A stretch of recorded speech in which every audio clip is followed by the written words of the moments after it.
திருட்டு திமுக திருட்டு திமுகன்னு நம்ம சிஎம் சார் சொல்லிகிட்டே இருப்பார். அது உண்மைன்னு ஒவ்வொரு இடத்துலையும் நிரூபிக்கிறாங்க.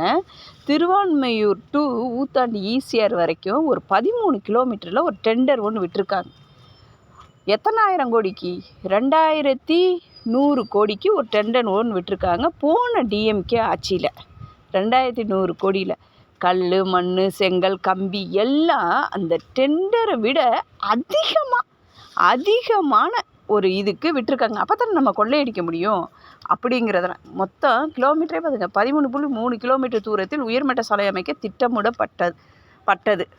திருவான்மியூர்லேருந்து ஊத்தாண்டி ஈசிஆர் வரைக்கும். இதில் எத்தனாயிரம் கோடி? 2100 கோடி. அதை 1500 கோடியாக குறைக்க முயற்சி. நம்ம சிஎம் நம்ம டிவிக்கு என்ன பண்ணியிருக்காங்க, அந்த 2100 டெண்டரை அப்படியே அந்த 2100 டெண்டரில் என்ன இருக்குது ஏது இருக்குதுன்னு ஆராய்ச்சி பண்ணியிருக்காங்க. ஆராய்ச்சி பண்ணி நம்ம சிஎம் சார் கூப்பிட்டு அந்த ஒரு உங்களுக்கு தெரியும் ஒரு சாலை அமைக்கும் அந்த குழுக்களை கூப்பிட்டு இது எந்த அளவுக்கு குறைச்சி இந்த சாலையை அமைக்க முடியும் அப்படிங்கிறது மாதிரி நம்ம சிஎம் சார் அந்த குழுவை கூப்பிட்டு ஒரு 1500 கோடியில் இதை பண்ணுங்க, இத்திட்டத்தை செலவை குறைக்க தமிழ்நாடு மாநில நெடுஞ்சாலைத்துறை ஆணையம் TNSHA தொழில்நுட்ப குழுவை விஜய்.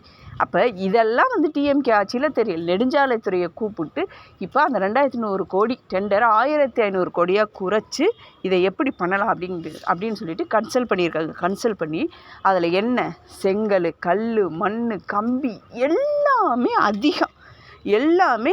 அதிகமாக அந்த டெண்டர் அப்போ 2100 கோடியிலேருந்து 1500 கோடியை விஜய் அவர்கள் குறைச்சி இந்த டெண்டரை பண்ண முடியுமா, இந்த சாலையை அமைக்க முடியுமா அப்படின்னு சொல்லி கேட்டப்போ அப்போ 600 கோடி மிச்சமாகுது. அப்போ 600 கோடி எங்கே போகுது? அவங்க விட்டு வெள்ளி பீரோவுக்கு போகுது.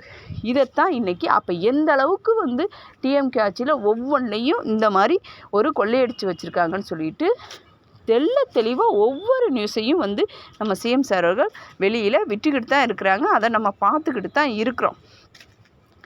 இப்போ 600 கோடி இந்த ஒரு டெண்டரில் 600 கோடி நம்மளுக்கு மிச்சமாகுது. அப்போ யாரோட காசு? மக்களுடைய காசு. இன்றைக்கி அவங்க அப்பாவுக்கு பேனா வச்சுருக்காரு. அவர் விட்டு சொந்த காசுலையில் அவங்க அப்பாவுக்கு பேனா வச்சுருக்கணும். கவர்மெண்ட் காசுலையா பேனா வைக்கிறது? இந்த ஒரு கோணவாய் ஒன்று பேசிட்டு தெரியும். இந்த பஸ்ஸில் ஏறி போய் உட்காந்து டிக்கெட் எடுத்திருந்தாங்க நம்ம சிஎம் அவர்கள். ஒரு 300 பஸ் வாங்கிட்டு அவருக்கு மட்டும்தான் டிக்கெட் எடுத்திருந்தார். பின்னாடி உள்ளவங்களுக்குலாம் ஏன் நீங்கள் டிக்கெட் எடுக்கலை, ஊரா விட்டு நெய்யில் நீங்கள் ஏன் சார் ஸ்வீட் செய்றீங்கன்னு கேட்டாங்களே. இந்த பேனா யார்?